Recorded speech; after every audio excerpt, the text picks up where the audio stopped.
क्या बात है कि 1 मिलियन तक क्रेडिट कार्ड इश्यूर से अगर आपने लोन लिया हुआ है तो वो कोई मसला नहीं है। अगर इससे ज़्यादा लिया हुआ फिर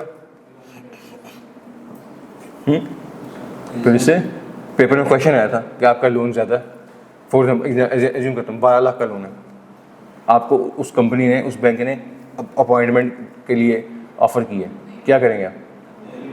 पहले यार फिर उसको रिड्यूस करेंगे। हमने पेपर में ये नहीं कहना नहीं कर सकते, हम कर सकते हैं but after reducing balance less than 1 million. समझ गए? देखें 2 लाख आपने पे करना है, उधर 22 लाख की असाइनमेंट है। कॉमन सेंस भी कहती है ना यार ऑडिट पकड़ लो, इसके पैसे को फॉर्म दे दो, क्लियर हो गया। अगली बात बहुत इंपॉर्टेंट, इससे भी पेपर में क्वेश्चन आया था, मैं क्वेश्चन क्या आया था मैं डिस्कस करूंगा आपसे पास पेपर में जी।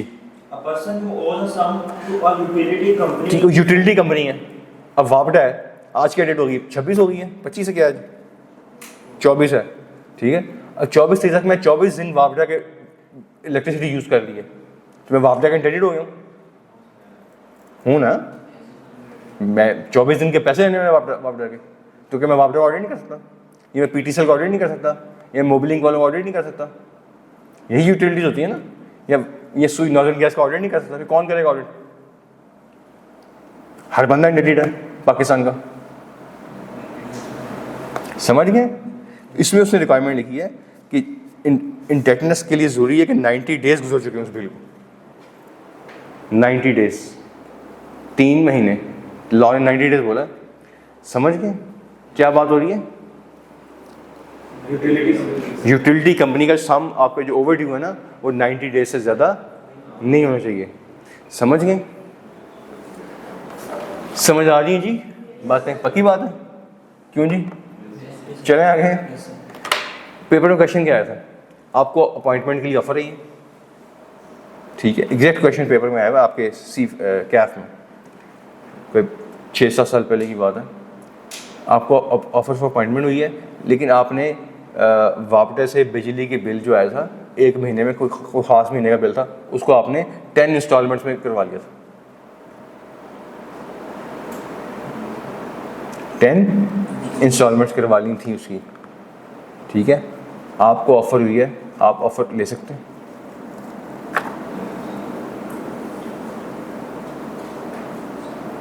ठीक है, ये है प्रैक्टिकल सिनेरियो।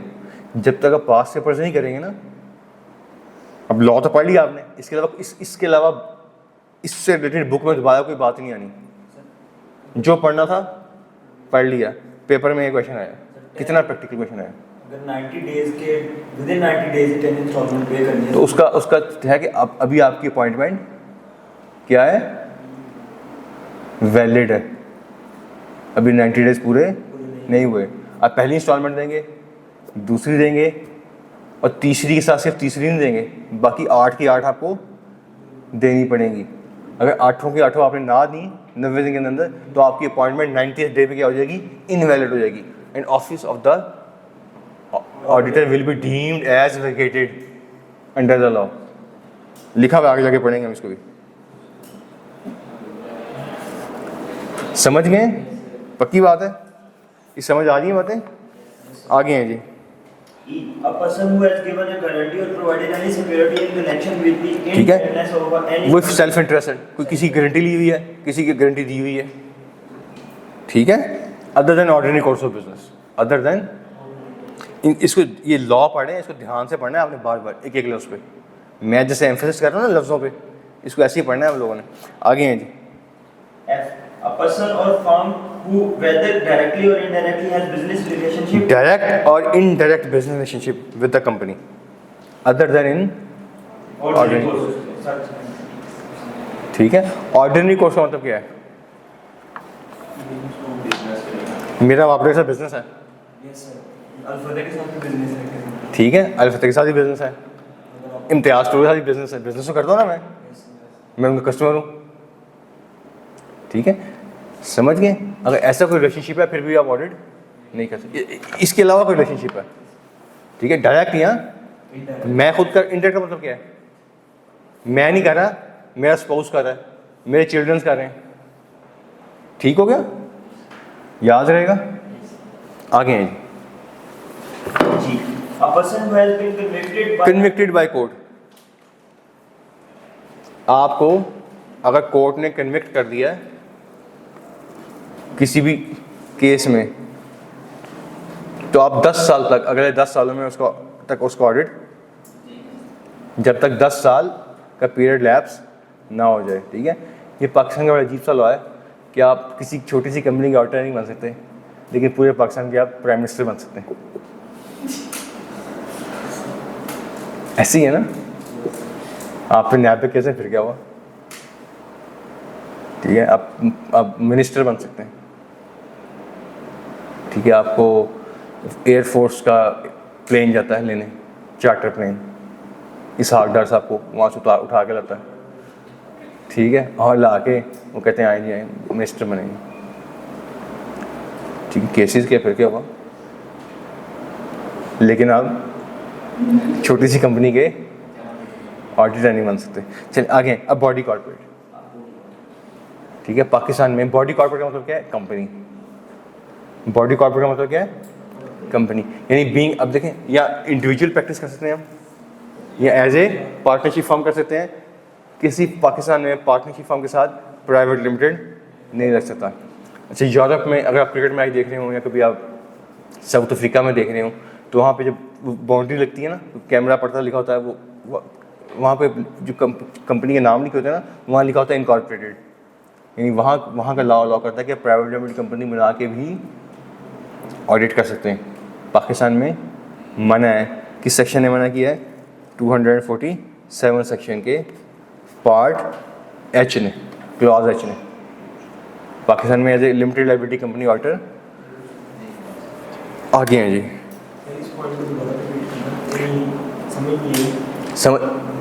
आपने कंपनी बनाई, for example Yakub and company private limited, SCCB में रजिस्टर करवा ली।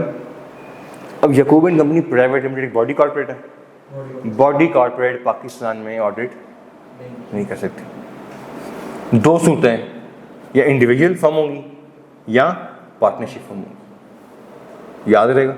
तीसरा फॉर्म ऑफ बिजनेस कंपनी का भी है ना, तो चार्टर्ड अकाउंटेंट प्रैक्टिस कंपनी की वाले मॉडल में क्यों,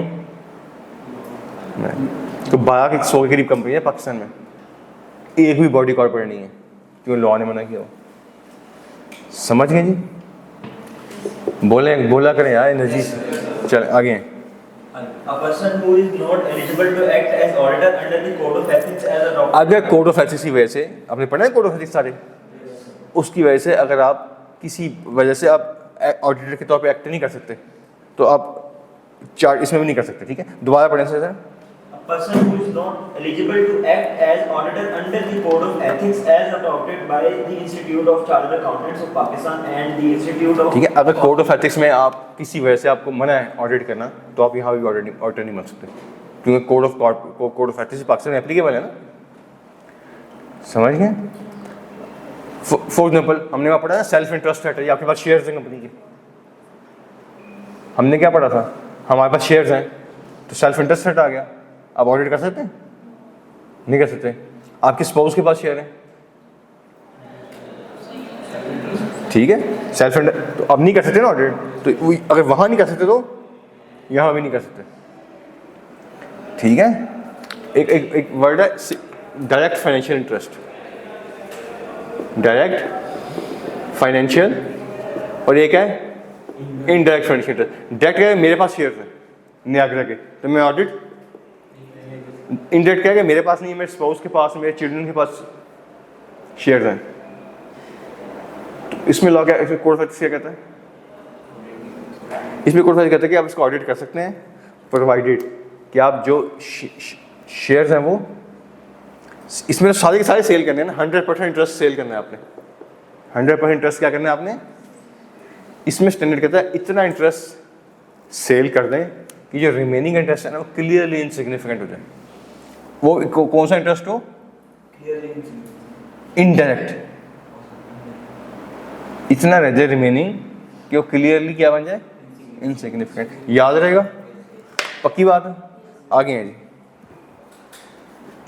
A person or his spouse or minor children person खुद नहीं कर सकता, उसका स्पाउस नहीं कर सकता, माइनर चिल्ड्रन नहीं कर सकते, और इन केस ऑफ हम पार्टनर नहीं कर सकते। ठीक है, who hold any share in the client यानी नियाग्रा मिल्स और ऑफ इट्स एसोसिएट और ऑफ इट्स एसोसिएट। एसोसिएट का पता ना क्या होता है? क्या होता है एसोसिएट? एसोसिएट क्या होता है? हाँ, क्या होती है? हाँ, 20% या उससे ज़्यादा अगर आपके पास शेयर हो लेस देन 50%। ठीक है, यहाँ पे ना क्वेश्चन आया था कि उसने पेपर में पूछ लिया कि सब्सिडी की बात की थी, तो सब्सिडी पे लॉ साइलेंट है, साइलेंट ने एसोसिएट की बात की है। ये याद रखना आपने, जो मैं पॉइंट बता रहा हूँ, पेपर में क्वेश्चन आया हुआ।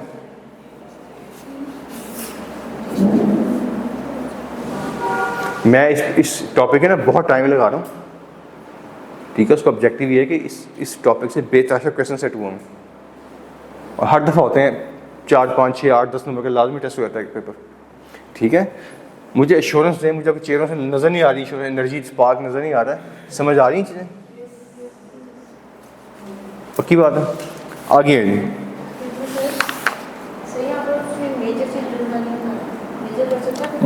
कर सकता है, लॉ में नहीं मना किया उसने। ठीक है, माइनर आपकी उसमें होता है ना, कंट्रोल में होता है, इसलिए उसने माइनर की बात की है।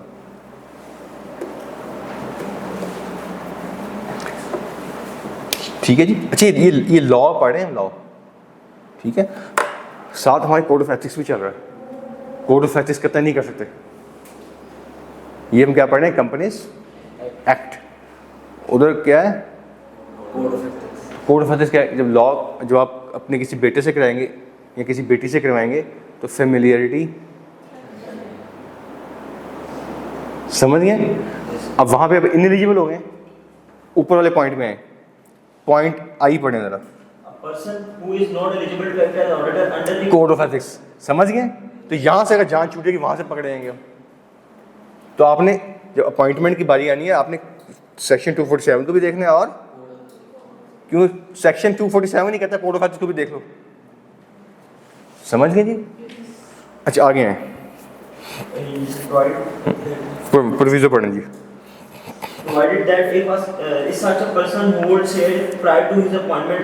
आज मुझे अपॉइंटमेंट की ऑफर होती है नियाग्रा मिल से। नियाग्रा मिल कहते हैं आप ऑडिटर अपॉइंट करना हो जाए, तो मैं अपॉइंटमेंट ले सकता हूँ। मैंने क्या करना है, क्या करना है? सेकंड पॉइंट में मैं पढ़ता हूँ, provided that if such a person, किसी पर्सन के पास शेयर्स हैं, एज्यूम करो मेरे पास शेयर्स हैं, prior to my appointment as auditors. ठीक है, मैं इंडिविजुअल हूँ या ऑडिट फर्म है, जो भी है, मैं या उस्मान गनी एंड कंपनी है, इंडिविजुअल हूँ मैं, या Yakub and company chartered accountants partnership में बैठा हूँ, मेरे पास शेयर्स हैं, मुझे नियाग्रा के शेयर है, नियाग्रा वाले कहते हैं आप ऑडिटर बन जाए मेरे, तो मैंने क्या करना है? That fact shall be disclosed. मैं नियाग्रा कहूँगी आपके शेयर मेरे पास हैं। ठीक है, पहली बात। और दूसरा कहता है सच इन्वेस्टमेंट शैल, इसको डिसइन्वेस्ट करना है विदिन, अगर मैं डिसइन्वेस्ट नहीं करता तो 90th डे पे जाके, 91st डे पे जाके मेरी अपॉइंटमेंट क्या हो जाएगी? इनवैलिड हो जाएगी। अभी शेयर हैं, ये डायरेक्ट फाइनेंशियल ट्रस्ट है, तो मैं अपॉइंटमेंट ले सकता हूँ, अपॉइंटमेंट वैलिड होगी। दो काम करने हैं, एक तो उनको इन्फॉर्म करें कि मेरे पास शेयर्स हैं, और दूसरा करना है इस शेयर्स को डिसइन्वेस्ट करना है within 90 days from the day of appointment. 90 दिन तक अपॉइंटमेंट वैलिड रहेगी, 91st डे पे जाके अपॉइंटमेंट आपकी ऑटोमेटिकली इनवैलिड हो जाएगी। इनवैलिड का मतलब क्या है? Officially deemed as vacated. आगे हैं जी, ये पॉइंट समझ लें जरा पॉइंट। होल्डिंग कंपनी है, उसकी सब्सिडरी है। ठीक है, अगर आप सब्सिडरी के लिए एलिजिबल नहीं है ना, तो ऑटोमेटिकली, अगर होल्डिंग के लिए एलिजिबल नहीं है तो ऑटोमेटिकली, समझ गए? अब पढ़ें इस पॉइंट को। A person will not be qualified for appointment as auditor of a company if it is due to above mentioned disqualification. above mentioned disqualification लिखिए, पॉइंट ए से लेके जे तक, किसी भी वजह से पढ़ें, is disqualified for appointment as auditor of any other company which is that company's subsidiary or holding company. Subsidy hold यानी उस कंपनी की होल्डिंग या उस कंपनी की सब्सिडी, किसी के लिए अगर आप इनवैलिड हो गए तो आप पूरे ग्रुप के लिए इनवैलिड हो गए। समझ गए? आगे If after his appointment appointment हो गई आपकी, अपॉइंटमेंट के बाद आपको पता लगा कि यार मुझसे मेरी कोई डिस्क्वालिफिकेशन हो गई किसी वजह से, मैं ये बात कर चुका हूँ, ठीक है? तो जिस दिन वो पता लगा आपको, he will be deemed to have vacated office समझाएगा कि आपका हो ही नहीं, वेकेट हो गए, आपकी अपॉइंटमेंट है ही नहीं। समझ गए? आगे a person who is not to अगर एक बंदे को पता है मैं क्वालिफाइड नहीं हूँ, फिर भी वो अपनी अपॉइंटमेंट करवा लेता है, तो लेवल 2 की पेनल्टीज हैं। Auditor of the company shall be liable to a penalty of level 2 of standard scale. समझ गए? मुझे पता है मैं अपॉइंटमेंट मैं नॉन क्यूसीआरटेड हूँ, नॉन फॉर एग्जांपल मुझे पता है लिस्टेड कंपनी है, इसके लिए कौन सा ऑडिटर चाहिए, और मैं अपनी अपॉइंटमेंट करवा देता हूँ।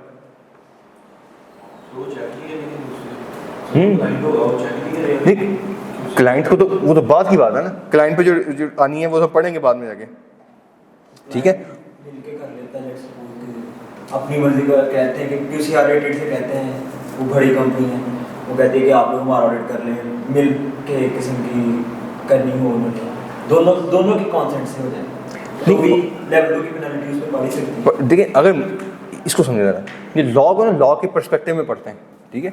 लॉ क्या कहता है, मुझे पता है कि मैं इस अपॉइंटमेंट के लिए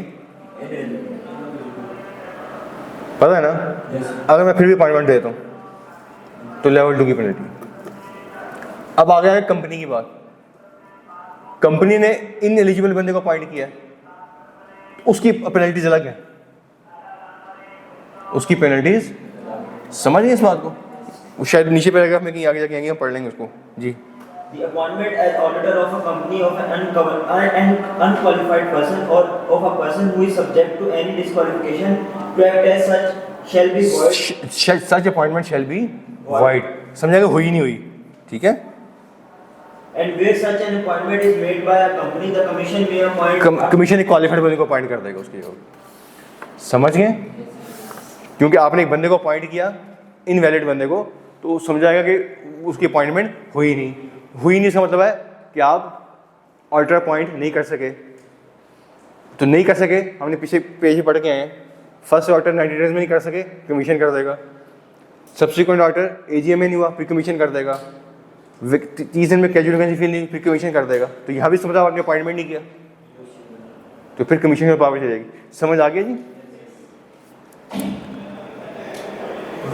चलें जी आगे।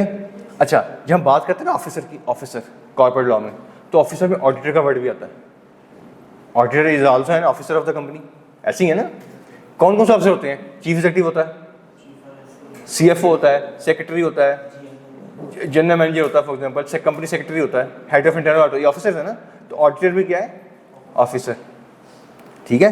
अभी स्टैरिक लिखा हुआ है, स्टैरिक समझे जरा। स्टैरिक कहता है, स्टैरिक कहाँ लिखा हुआ है? पिछले पेज पे अगर आप आए, पेज नंबर 8 पे, पॉइंट ए में और बी में, इसमें बात की अगर आप किसी कंपनी के ऑफिसर रहे हैं तो उस ऑफिसर में ऑडिटर शामिल नहीं है। बीइंग एन ऑडिटर भी ऑफिसर बन जाते हैं ना। समझिए इस बात को, कोई मसला मुझसे डिस्कस कर लें जी। सर ये a person who owes sum of money not exceeding 1 million rupees, sir ये सेल्फ इंटरेस्ट थ्रेट में आएगा? सेल्फ इंटरेस्ट है, क्लियर है जी? ये स्टैरिक वाली बात समझिए। जब आप किसी कंपनी में, फॉर एग्जांपल नियाग्रा मिल की एग्जांपल लेते हैं, नियाग्रा हमारे हाथ चिड़ी हुई है, तो नियाग्रा का चीफ एग्जीक्यूटिव क्या है? उसका सेक्रेटरी, उसके directors, CFO, head of internal auditor. इसी तरह ऑडिटर भी क्या है? उसका ऑफिसर। लॉ कहता है कि ये भी उसका ऑफिसर है। ठीक हो गया? समझ गए? अब पॉइंट ए और बी पढ़े। वो कहते हैं अगर आप किसी कंपनी में ऑफिसर रहे हैं तो आप अपॉइंटमेंट 30 से 3 साल तक नहीं कर सकते, लिखा हुआ है ना? तो ए और बी के लिए वो कहता है ऑफिसर में ऑडिटर शामिल नहीं है। क्योंकि आपके ऑफिसर रहे होते हैं, लेकिन उस ऑफिसर की डेफिनेशन में पॉइंट ए और बी के लिए ऑफिसर की डेफिनेशन में ऑडिटर शामिल नहीं है। समझ गए? पक्की बात है। चलें, वेरी गुड। आगे 3.5 राइट्स की बात करता है, राइट्स एंड ड्यूटीज। सेक्शन 248 और 249 अलग अलग सेक्शन है, हम इसको इकट्ठे ही पढ़ेंगे और बहुत इंपॉर्टेंट सेक्शन है। कुछ बातें आपने पढ़ ली हैं इसमें से, कुछ अभी हम पढ़ लेते हैं, जल्दी से हैं जी। ऑडिटर का राइट क्या, सबसे पहले उसके राइट डिस्कस हुए हैं, फिर नीचे इसी पेज पे ड्यूटीज डिस्कस हो रही हैं। ड्यूटीज बड़ी इंपॉर्टेंट है उसकी जी। राइट क्या है जी? An auditor of a company has a right of access at all times. All times access at all को अंडरलाइन कर लें। एक पेपर में क्वेश्चन आया हुआ, क्वेश्चन क्या आया था कि जी आप ऑडिट करके गए, ठीक है, ऑडिट कर गए, अभी आपने रिपोर्ट साइन नहीं की, आपने कंपनी से कुछ और इन्फॉर्मेशन मांगी है, कंपनी के सामने नहीं अपने आपको, पहले हम ऑडिट नहीं करके चले गए, पहले आप सो रहे थे, अब हमने इन्फॉर्मेशन, आप आए महीना रहे यहाँ पे जग मारते रहे, इस तरह का टाइम अगर यूज़ करते कंपनी, ठीक है। तो लॉ क्या कहता है? उसका राइट है, auditor has a, the auditor of the company has a right of access at, ठीक हो गया। इस तरह सिनेरियो, एक मैं ये लफ्ज़ देखिए, ऑल बड़ा सादा सा वर्ड है, अगर मैं इस पर एम्फेसिस ना करता आपने रूटीन में पढ़ के गुजर जाना उस पर फोकस। तो मैंने आपकी टेंशन ड्रॉ करी है ऑल पे। क्यों टेंशन ड्रॉ करी? पीछे क्वेश्चन टेस्ट हो गया इस पर, ठीक है। ये जितने हम पढ़ के आ रहे हैं ना पिछले आज लेक्चर में 8-10 क्वेश्चन मैंने आपको करवा दिए, 5 पेपर्स में आए हुए, समझ गए? आए जी आगे। किस चीज़ का राइट है? Books of accounts watcher in what ever form. What ever form का मतलब क्या है? सॉफ्ट में भी, हार्ड में भी है, क्लाउड में भी है, फिजिकल है, जैसे भी है, ठीक हो गया। आगे हैं अच्छा, यहाँ पे बात करें ब्रांचेस की, आखिर में देखें ब्रांच अकाउंटिंग होती है ना, दफ़ा लिखा हुआ ब्रांच, जल्दी करें, स्पीड अप करें ज़रा। ब्रांचेस लिखा हुआ ना? अच्छा, ब्रांचेस क्या है देखें, मैं आपको एग्जांपल देता हूँ। मेरा क्लाइंट है इत्तेहाद टेक्सटाइल, उसकी 83 ब्रांचेस थी, रिटेल शॉप्स थी। एक कॉन्फिडेंशियल इन्फॉर्मेशन नहीं है, सबको पता नज़र आती हैं ब्रांचेस। अब जिस स्टोर में जाए इत्तेहाद की ब्रांच होती है, ठीक है। अब मैं बीइंग एन ऑडिटर में जाऊँ, उनसे मुझे हर ब्रांच का रिकॉर्ड ला के दें। एक ब्रांच स्वात में है, एक बलूचिस्तान में है, फिर जे डॉट है, उसकी ब्रांचेस सऊदी अरेबिया में भी हैं, यूएई में भी हैं, यूके में भी हैं। अब मेरे को वो बेचारे कंटेनर भर भर के रिकॉर्ड मुझे भिजवा रहे हैं और बीइंग एन ऑडिटर, ठीक है। तो ये ज़्यादती है ना। तो लॉ ने क्या कहा है, मेरा राइट क्या है? To require to access copies, उसकी कॉपी आएगी, ओरिजिनल मुश्किल है ना, और extracts from the books of accounts, यानी उसकी जो वहाँ बुक्स मेंटेन हो रही हैं ब्रांचेस में, उसकी एब्स्ट्रैक्ट्स दे दें, उसकी डिटेल्स दे दें, समरीज दे दें, एक्सट्रैक्ट्स दे दें। समझ आ गई? पूरा रिकॉर्ड मांगने की जरूरत नहीं, पूरे बेचारे कंटेनर भर भर के, कोई हैदराबाद से आ रहा है, नवाबशाह से आ रहा है, सक्कर से आ रहा है, क्या ऑडिटर हो रहा है, समझ गए? याद रहेगा। ब्रांच अकाउंटिंग के केस में, ब्रांचेस वाले केस में आपने क्या करना है, उन ब्रांचेस की कॉपीज या एब्स्ट्रैक्ट्स तक लेना आपका एक्सेस था, इससे ज़्यादा आपके राइट नहीं है। आगे हैं, आप किसी भी इन फॉलोइंग बंदों में से किसी भी इंफॉर्मेशन मांग सकते हैं। ये भी पेपर में क्वेश्चन आया हुआ, समझ गए? ये पॉइंट नंबर 1 से लेकर 4 तक जितने भी बंदे हैं, to require any of the following to provide such information, जो ऑडिटर को पता कि इसके पास है, रीजनेबली होनी चाहिए इसके पास, वो उससे आप मांग सकते हैं। वो कौन सा बंदा है जी? Any director, officer or employee of the company. Director, officer और employee of the company. Number 2, any person holding or आपको पता है कि कोई किसी बंदे के पास उसकी बुक्स ऑफ अकाउंट्स हैं, ये क्या बात है? कंपनी की बुक्स कंपनी के पास होंगी। एनी पर्सन होल्डिंग और अकाउंटेबल फॉर एनी अकाउंट और कंपनी। देखें, एक हम पढ़ेंगे, कई दफ़ा आपने अपनी ना बुक ऑफ अकाउंट्स को, बुक कीपिंग को वो किया होता है, आउटसोर्स किया होता है। क्या किया होता है? अब वो रिकॉर्ड किसके पास होगा? उस आउटसोर्स कंपनी के पास होगा। तो वो अंडर द लॉ वो कंपनी भी लाइबल है आपको रिकॉर्ड दे। समझ गए? क्लियर है? मेरा क्लाइंट है, वो दुबई में काम कर रहा है, लेकिन बुक्स ऑफ अकाउंट्स आपकी यहाँ पे कैनाल रोड पे आगे जाकर उनका ऑफिस है, यहाँ मेंटेन हो रही है। तो इस जो कंपनी इसको मेंटेन कर रही है, इस पे स्टैंडर्ड है ऑडिटिंग का, इसे कहते हैं सर्विस ऑर्गेनाइजेशन। क्या बोलते हैं? सर्विस। ये स्टैंडर्ड है, आपके कोर्स में नहीं है लकीली, ठीक है। तो अगर मैं प्रोफेशनल लैंग्वेज बोलूँ कि सर्विस ऑर्गेनाइजेशन भी वो लाइबल है कि वो आपको इन्फॉर्मेशन दे, अगर आपको पता है कि इसके पास इन्फॉर्मेशन है तो। समझ गए? याद रहेगा। आगे हैं जी, any subsidiary undertaking of the company. ठीक है। अब होल्डिंग की सब्सिडीज में रिकॉर्ड मांग सकते हैं, समझ गए? याद रहेगा, क्योंकि क्यों मांग सकते हैं? आपने कंसोलिडेशन करनी है ना, तो इस सबको इसमें कंसोलिडेट करना है ना। एज ए ग्रुप अकाउंटिंग पढ़ लिया आप लोगों ने? चलो जिन्होंने नहीं पढ़ी वो पढ़ लेंगे। देखिए आपकी दो सब्सिडरी हैं, सब्सिडरी 1, सब्सिडरी 2। एक आप इसके अकाउंट बनाएंगे, अब एक इसके बनाएंगे, एक इसके बनाएंगे, 3 अकाउंट्स हो गए। ऐसे ही है ना, इसे कहें होल्डिंग के अकाउंट, सब्सिडरी 1 के अकाउंट, सब्सिडरी। तो एक अकाउंट बनाते हैं आप एज ए ग्रुप, जिसमें तीनों कंपनी को एक as a one entity show करते हैं। समझ गए? याद रहेगा। अच्छा, ये आप पढ़ेंगे कंसोल, इसे कहते हैं कंसोलिडेटेड अकाउंट्स। अब कंसोलिडेटेड अकाउंट का ऑडिट मैं कर रहा हूं, होल्डिंग का भी मैंने किया है, सब्सिडरी 1 का इन्होंने किया है, सब्सिडरी 2 का इन्होंने किया है। ये कंपनी जापान में है या अफगानिस्तान में? ठीक हो गया। अब जब तक मेरे पास बीइंग एन कंसोलिडेटेड अकाउंट के ऑडिटर, जब तक मेरे पास इसके रिकॉर्ड पे, बुक्स पे एक्सेस नहीं किया, मैं इसका ऑडिट कर सकता हूँ? नहीं कर सकता ना। समझ रहे बातें? अब पढ़े इस पॉइंट को, पॉइंट 3 को। एनी सब्सिडियरी अंडरटेकिंग, सब्सिडरी से आप रिकॉर्ड ले सकते हैं, याद रहेगा। और चौथा क्या कहता है? सब्सिडरी के भी किसी ऑफिसर से, any officer employee of any such company, ठीक है, उससे भी आप रिकॉर्ड ले सकते हैं। अच्छा, यहाँ पे क्या लिखा हुआ है? गौर से मेरी बात, इसको जो लॉ को पढ़ना है ना, आपने गौर से पढ़ना है। पेपर में 3 क्वेश्चन आया हुआ है, 3.5 थर्ड बुलेट पॉइंट नंबर 4 से, कि क्या आप सब्सिडरी के ऑडिटर से भी ले सकते हैं?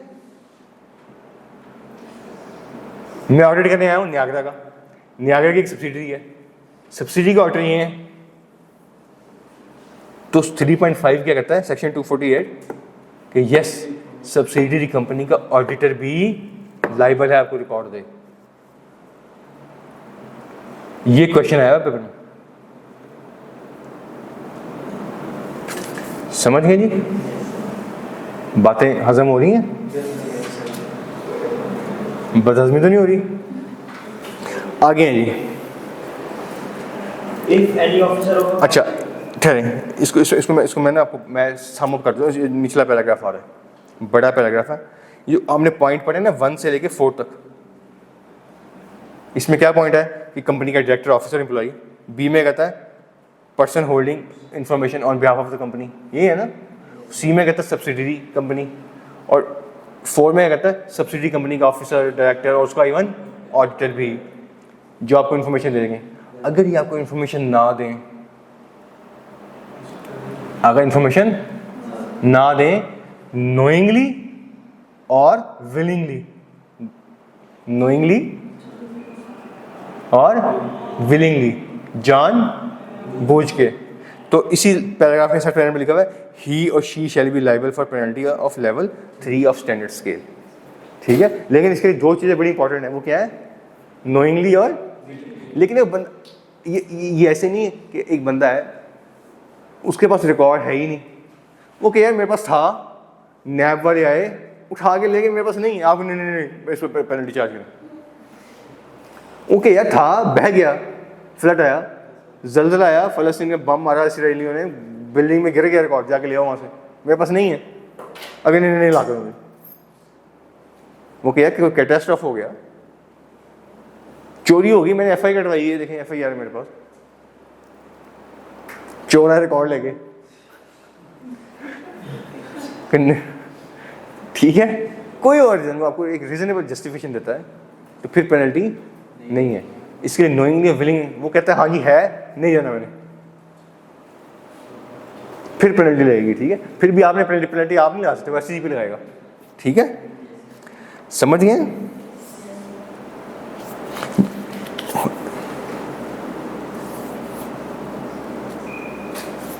इसमें थर्ड लाइन में ठीक है, जब उससे रिक्वायर की जाती है व्हेन रिक्वायर्ड, अदरवाइज वो हिंड्रेंस पैदा करता है।